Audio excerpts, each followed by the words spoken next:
오늘 저는 여러분과 함께 야훼를 대적하는 일들이라는 제목으로 말씀을 나누겠습니다. 하나님을 슬프게 하고도 복을 받을 수 없을진데 하물며 하나님을 대적하는 삶을 살고야 하나님께로부터 복을 기대할 수는 절대로 없을 것입니다. 그런데도 불구하고 사람들은 의식적으로나 혹은 무의식적으로 하나님을 대적하는 삶을 태연하게 살아가고 있습니다.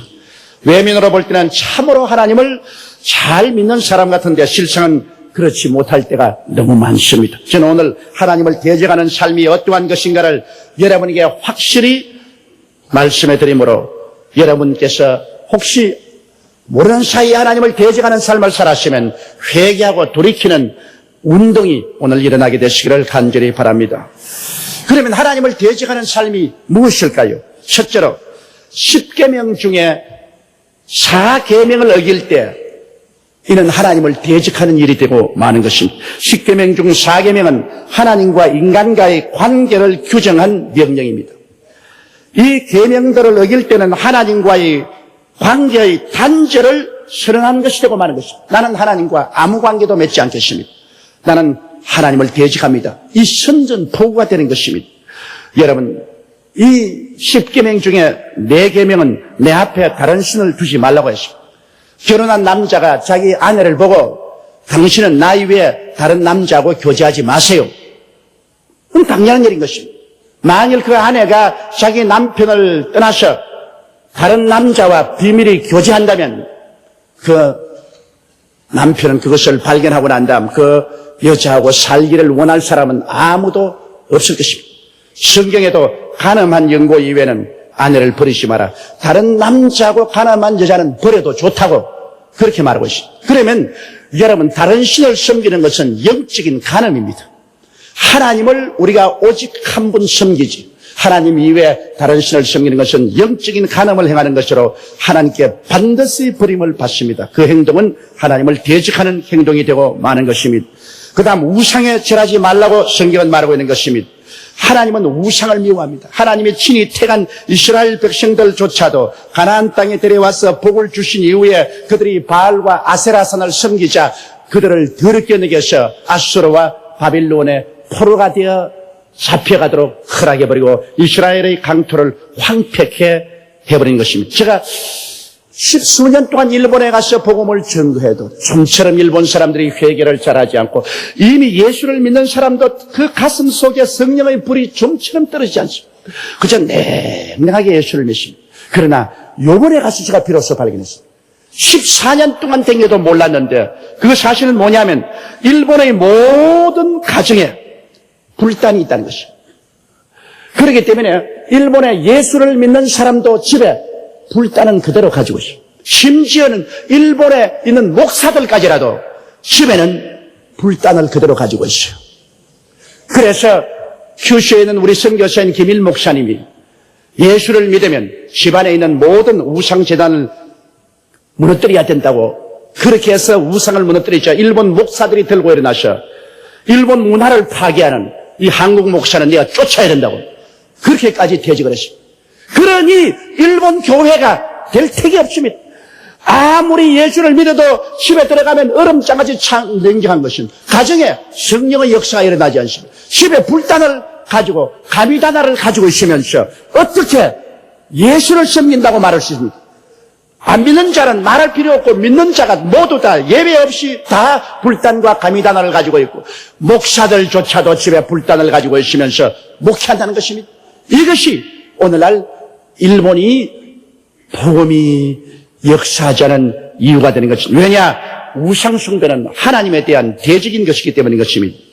그리고 또한 하나님의 이름을 망령되이 부르지 말라고 했는데 하나님의 성호를 욕되게 하는 것은 하나님을 대적하는 것입니다. 우리의 말에도 하나님의 성호를 거룩하고 영광스럽게 하지 않고 욕되게 하고 우리가 욕하고 저주하는데 하나님의 이름을 사용하는 이러한 것은 하나님의 이름에 대한 정면의 모욕이며 하나님에 대한 대적 행위인 것입니다.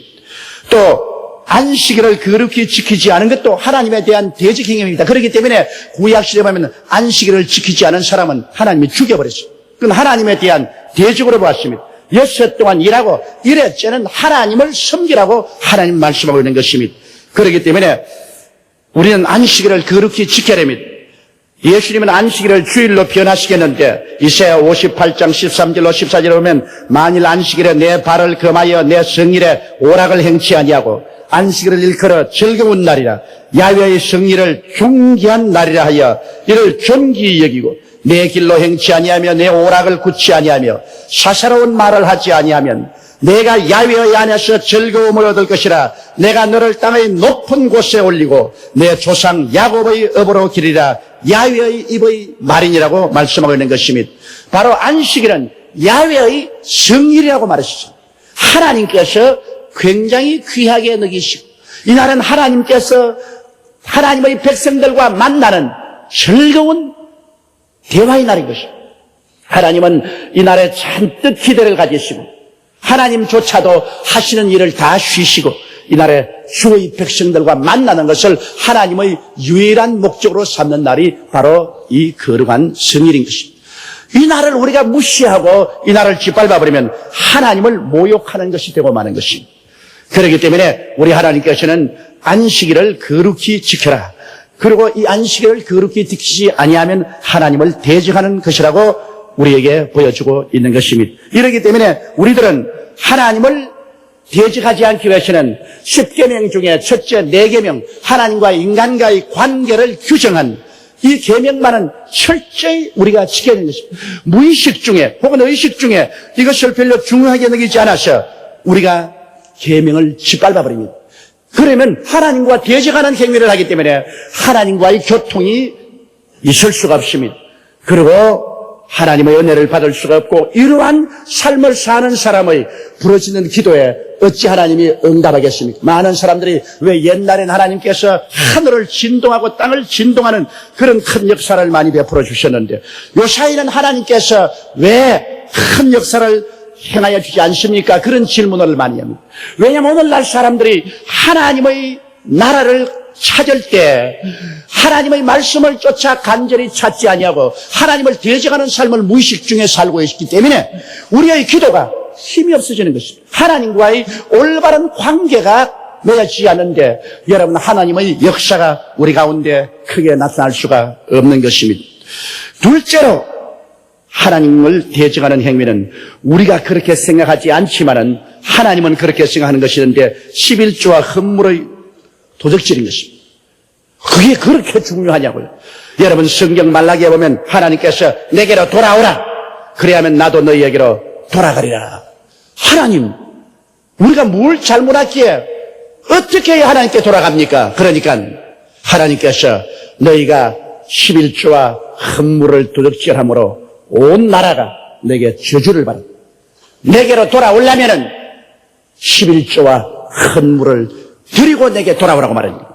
여기에서 11조를 도둑질하는 것은 하나님과의 이별을 의미하는 것이라고 성경은 말하고 있습니다. 우리는 가볍게 생각했습니다. 11조 적당히 도둑질해도 그래도 하나님은 기도를 응답하시고 하나님이 우리에게 복을 주실 것이라 생각했는데 하나님은 그렇게 생각하지 않습니다. 하나님은 11조와 헌물을 도둑질함으로 너는 나와 이별이다. 너는 나를 떠나버렸다. 그러므로 너희 내게로 돌아오라.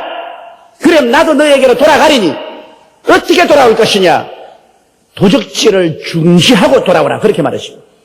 하나님께서는 11조를 우리가 드리지 않은 것을 공공연한 하나님 앞에서의 도적질로 규정을 짓고 있는 것입니다. 그러므로 도적질하는 사람과 하나님은 같이 있지 않겠다고 말하는 것입니다. 그러므로 도적질하는 사람과는 하나님은 이별을 선포하는 것입니다. 그러면 어떻게 하나님께로 돌아갈까요? 너희가 이러기를 우리가 어떻게 하여야 돌아가리까? 말라기 3장 8절에 사람이 어찌 하나님의 것을 도적질하겠느냐? 그러나 너희는 나의 것을 도적질하고도 말하기를 우리가 어떻게 주의 것을 도적질하였나이까도다. 이런 곧 11조와 헌물이라고 말했어. 오랫동안 사람들은 여유가 있으면 11조를 드리고 여유가 없으면 안 드린다. 또 내게 좋은 것이 생겼을지라도 헌물을 드릴 필요가 없다. 그것은 적당히 내 뜻대로 할 것이다. 그렇게 함으로 말미암아 하나님을 크게 슬프게 하고 그런 생각과 그런 행위가 하나님을 정면으로 대적하는 일이 되어버리고 말한 것입니다. 그 하나님께서 섭섭해서 이미 돌아서 버렸는데 그 다음에 하나님 앞에 나와서 아무리 부르짖어 기도하고 통곡한들 하나님께서 그 기도에 응답할 리가 없고 그 사람에게 손을 내밀어 붙잡아 줄 리가 없는 것입니다.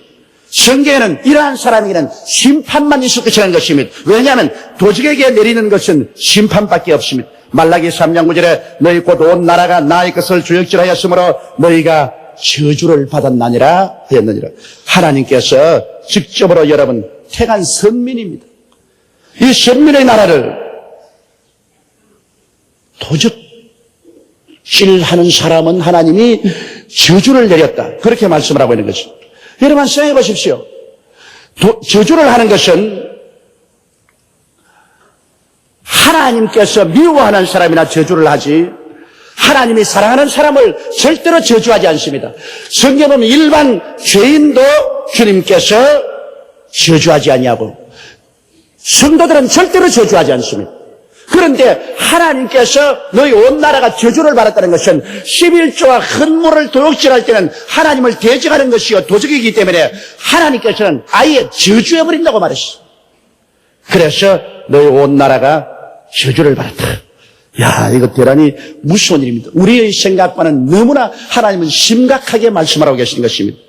그러면 우리가 회개하고 11조와 헌물을 드리고 하나님께 나아가면 하나님이 어떻게 하겠다고 했습니까? 하나님은 이러한 사람들에게 특별한 복을 명하셨은 것입니다. 말라기 3장 10절로 12절에 보면 만군의 야훼가 이르노라 너희의 온전한 11조를 창고에 들여 나의 집에 양식이 있게 하고 그것으로 나를 시험하여 내가 하늘 문을 열고 너희에게 복을 쌓을 곳이 없도록 붙지 아니하나 보라 만군의 야훼가 이르노라 내가 너희를 위하여 황충을 금하여 너희 토지 소산을 멸하지 않게 하며 너희 밭에 포도나무의 과실로 기한 전에 떨어지지 않게 하리니 너희 땅이 아름다워지므로 열방이 너희를 복되다 하리라 만군의 야훼의 말이니라.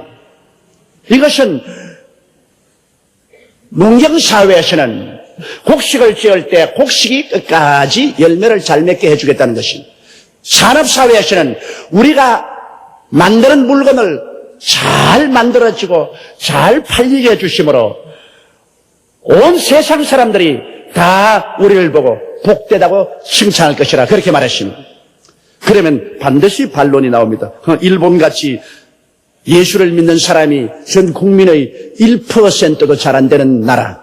다시 말하면 일본에 예수 믿는 사람 수가 50만도 안 되는데 일본은 세계 경제 대국으로서 얼마나 잘 사느냐. 일본 나라는 11조를 안 들여도 잘 사는데 무슨 그런 잔소리냐. 그런 말 한 사람이 있습니다. 그러나 요번에 제가 일본 가서 일본 목사님들하고 인원하는 가운데 일본 목사님들이 크게 가슴을 치고 애통하는 것을 발견했습니다. 그건 뭐냐면 오늘날 일본 은행이 얼마나 빚을 지느냐. 일본 돈으로 60조엔 한국 돈으로 약 462조의 빚을 지고 있습니다.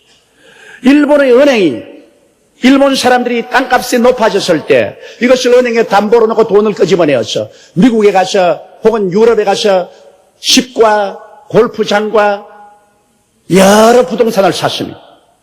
그러다가 그 부동산 값이 형편없이 떨어짐으로 말미암아 전부 미국이나 구라파에서 부동산 산 것을 다 값싸게 반값으로나 혹은 헐값으로 포기해버리고 돌아오므로 은행이 지금 빚을 진 것이 60조엔 무려 462조나 되며 일본 국가가 지금 빚을 진 그 빚을 일본 국민 한 사람 한 사람에게 나누면 어린아이가 응아하고 태어날 때부터 시작해서 7,700만 원의 빚을 지고 태어나는 것입니다.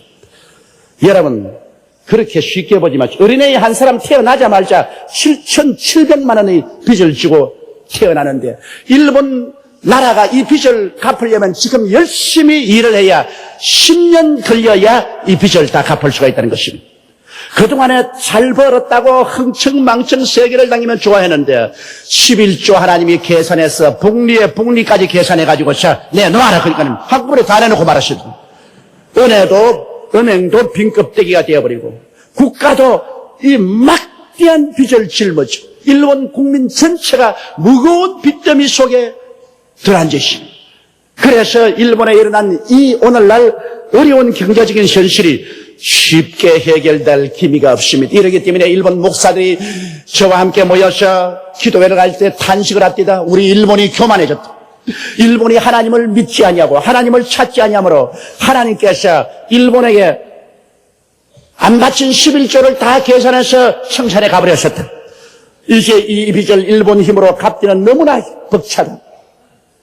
일본은 지금 오히려 국민들이 월급을 깎는 형태가 되었다. 월급이 올라가는 것이 아니라 오히려 월급을 깎는 형태가 되었다. 일본이 다시 살아나기 위해서는 회개하고 예수 믿고 하나님께로 돌아오고 하나님께 11조와 헌물을 도둑질 않아야 이 길만이 살 길인데, 이렇게 하기 위해서는 한국 성도들이 기도를 해주고 한국이 와서 전도를 해주지 않으면 우리 힘으로는 일어나기가 힘들다고 그런 말을 하는 것을 제가 들었었습니다. 여러분, 그러므로 11조와 헌물을 하나님 앞에 도둑질한다는 것은 하나님과 이별을 선언하는 것이요, 하나님의 손길을 떨쳐버리는 것이 되기 때문에 그 결과는 무서운 것입니다. 하나님께서 금방금방 심판하지 않는다고 하나님을 가볍게 보아서는 안 됩니다. 하나님은 오래 기다렸다가 마지막에 한꺼번에 주님께서 심판한 것입니다. 주님께서 사람을 좀처럼 저주하지 않습니다. 그런데 하나님께서는 11조와 헌물을 도둑질한 사람은 개인과 나라를 저주해버리겠다고 말한 것입니다. 이 사실을 우리가 알아야 되는 것은 11조와 헌물을 도둑질하는 것은 하나님께 정면으로 선전포고하고 대전한 것으로 하나님은 그를 원수로 생각하고 저주를 하겠다고 말씀하셨으니, 이런 문제에 관해서 우리가 깊이 생각하고 하나님을 믿을 때 가슴에 손을 얹고 회개하고 올바른 신앙생활을 해야 전국적으로 하나님 앞에 복을 받게 되는 것입니다. 셋째로 또 우리가 하나님을 대적하게 되는 것은 우리가 무슨 말로 주를 대적하였나이까, 그렇게 백성들이 말을 했는데 이 말로 가지고서 하나님을 대적하게 될 때가 있습니다. 말을 잘해야 돼요. 여러분, 이의 말은 무서운 힘이 있습니다. 긍정적인 힘이 될 수도 있고 부정적인 힘이 될 수도 있어요. 잠언서 13장 3절에 입을 지키는 자는 그 생명을 보존하나 입술을 크게 벌리는 자에게는 멸망이 원하니라고 말하셨으며, 잠언서 21장 23절에 입과 혀를 지키는 자는 그 영혼을 환난에서 보존하느니라고 말씀했고, 잠언서 13장 2절에는 사람은 입의 열매로 인하여 복록을 누리거니와 마음이 괴사한 자는 강포를 당하니라고 말한 것입니다. 그러므로 우리가 입술의 말을 잘못하면 하나님을 대적하게 되고 자기에게 화를 자초하게 되고, 입으로 말을 잘하면 하나님과 화평하게 되고, 그리고 하나님의 은총과 축복을 누릴 수가 있다는 것입니다.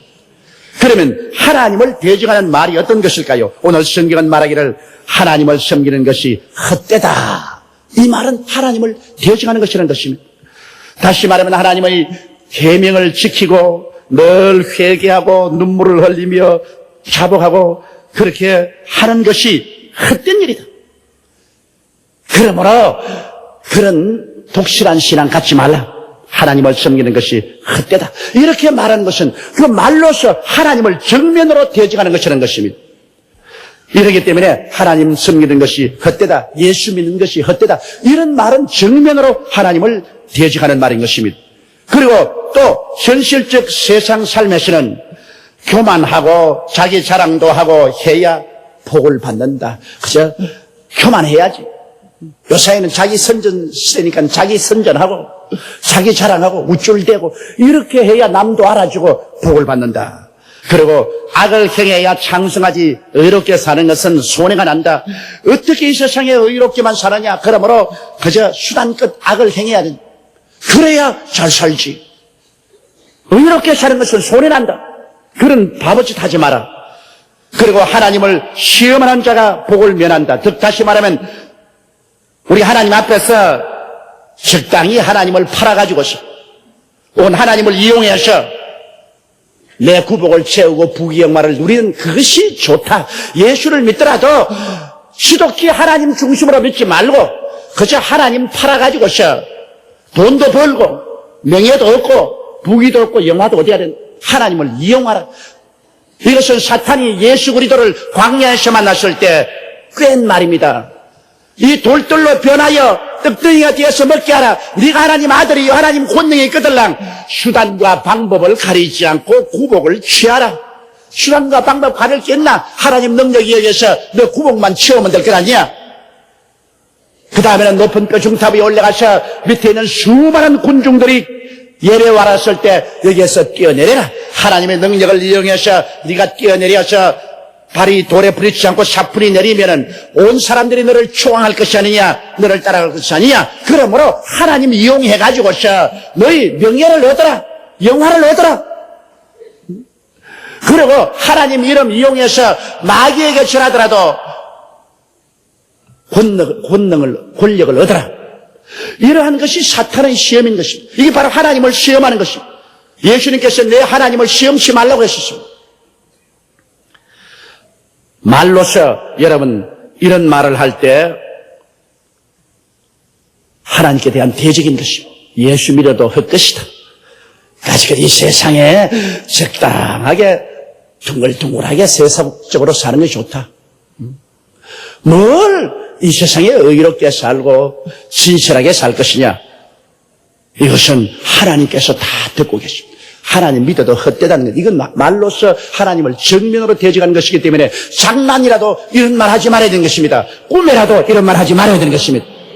왜? 하나님께서도 우리를 사랑하사 그 아들 예수 그리스도를 보내셔서 십자가에 못 박아 몸을 찢고 피를 흘리기까지 우리를 사랑해 주셨는데, 그리고 그 아들을 우리에게 주신 자가 그 아들과 함께 무엇을 선물로 주지 아니하시겠냐고 말씀하는데, 사랑하는 자여 내 영혼이 잘됨같이 내가 범사에 잘되며 강건하기를 내가 강구한다고 말씀하셨는데, 우리가 주님 중심으로 잘 믿었으면 하나님께서 반드시 우리에게 복을 주셨을 것인데, 우리가 잘못해놓고 난 다음에 하나님 믿어봤자 소용이 없다 이렇게 말을 하면 그 문제가 대단히 어려워지는 것입니다.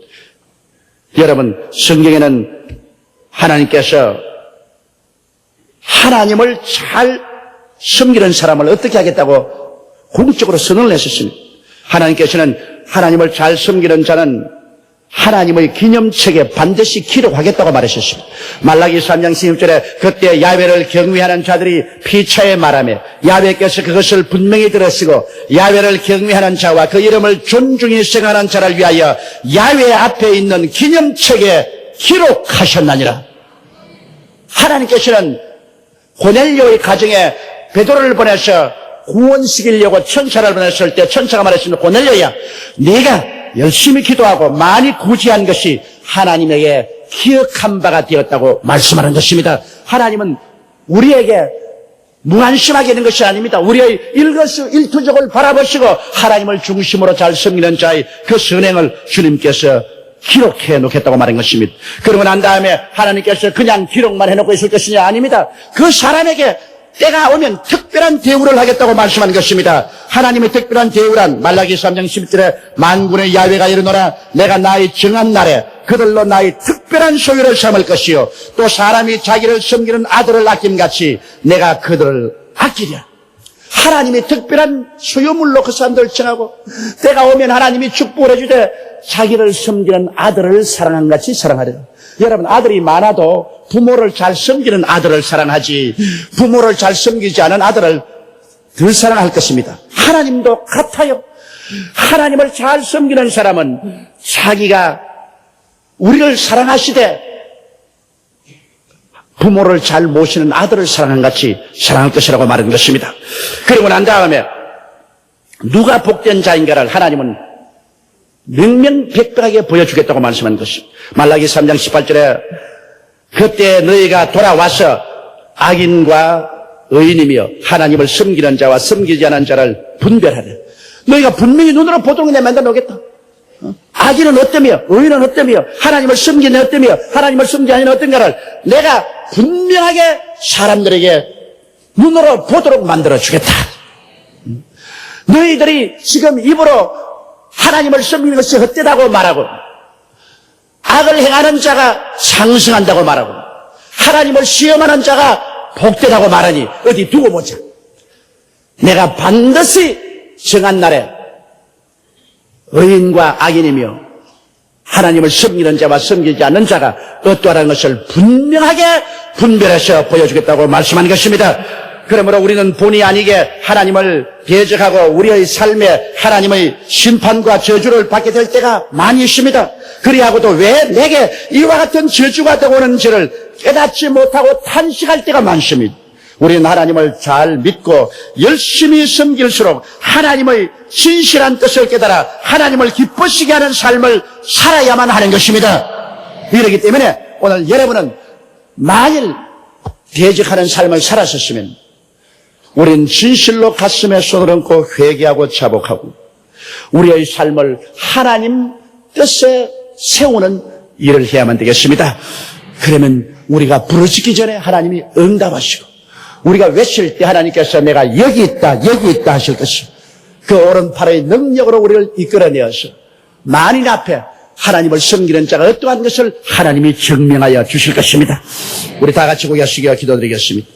전능하시고 거룩하신 하나님 우리 아버지요, 우리가 하나님을 섬긴다고 하면서도 10계명 중 하나님과 우리의 관계된 넷째 계명을 다 짓밟을 때가 많고 하나님을 대적하는 행동인 11조와 헌물을 우리 마음대로 쓰고도 하나님이 왜 내게 복을 안 주냐고 불평할 때가 많고 우리의 말로서 입술의 말로서 믿어봤자 별 수 없다, 악을 행하는 것이 좋다, 교만한 자가 복되다, 하나님을 시험하고 사는 것이 좋다 이렇게 말하면서 하나님을 대적하는 일들이 종종 있습니다. 하나님 아버지여, 사소한 일로서 우리는 생각했는데 하나님 앞에서는 이것이 너무나 중대한 일로서 하나님은 취급하시고 이것은 하나님에 대한 정면 도전으로 생각합니다. 하나님 아버지여, 이러한 죄들을 다 회개할 수 있도록 가르쳐 주시옵시고 성령으로 우리 마음이 깨어지게 도와주시옵시고 회개하고 자복하고 하나님 앞에 올바르게 설 수 있도록 은총과 사랑으로 도와주시옵소서. 우리 주 예수님 이름으로 기도드리옵나이다. 아멘.